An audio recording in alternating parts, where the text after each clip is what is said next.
क्या आप जानते हैं भगवान जगन्नाथ की बड़ी बड़ी गोल आंखें क्यों हैं?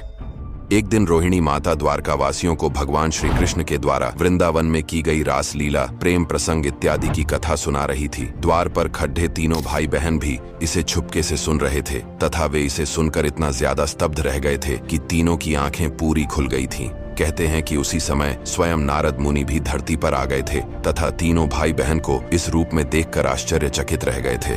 उन्होंने भगवान से प्रार्थना की थी कि उनके इस रोचक रूप के दर्शन करने का सौभाग्य उनके भक्तों को भी मिलता रहे। उड़ीसा के जगन्नाथ मंदिर में स्थापित मूर्ति में आज भी भगवान श्री कृष्ण का दिल धड़कता है। हर 12 साल में मूर्ति को बदला जाता है और इस परंपरा को नव कलेवर कहते हैं। नव कलेवर का अर्थ होता है नया शरीर। इसके अंतर्गत जगन्नाथ मंदिर में स्थापित भगवान जगन्नाथ, बलभद्र और सुभद्रा जी की पुरानी मूर्तियों को बदलकर नई मूर्तियों को स्थापित किया जाता है। इस दौरान पूरे शहर की बिजली बंद कर दी जाती है और केवल एक मुख्य पुजारी वहाँ मौजूद होता है। उनकी आंखों में पट्टी बांधी जाती है तथा हाथों में ग्लव्स पहनाए जाते हैं। इसके बाद पुरानी मूर्तियों की जगह नई मूर्तियाँ लगा दी जाती है, लेकिन जो कभी नहीं बदला जाता वो है ब्रह्म पदार्थ। ब्रह्म पदार्थ को पुरानी मूर्ति से निकालकर नई मूर्ति में लगा दिया जाता है। ब्रह्म पदार्थ क्या है, इसके बारे में आज तक कोई नहीं जानता। मूर्ति बदलने वाले कुछ पुजारियों ने बताया कि जब ब्रह्म पदार्थ को पुरानी मूर्ति से निकालकर नई मूर्ति में डालते हैं तो उस वक्त ऐसा लगता है मानो हाथों में कुछ उछल रहा हो, जैसे कोई दिल हो और जिसमें जान हो, लेकिन इसकी हकीकत आज तक कोई नहीं जान पाया। कहते हैं अगर कोई ब्रह्म पदार्थ को देखने का प्रयास करता है तो उसकी मृत्यु हो जाती है।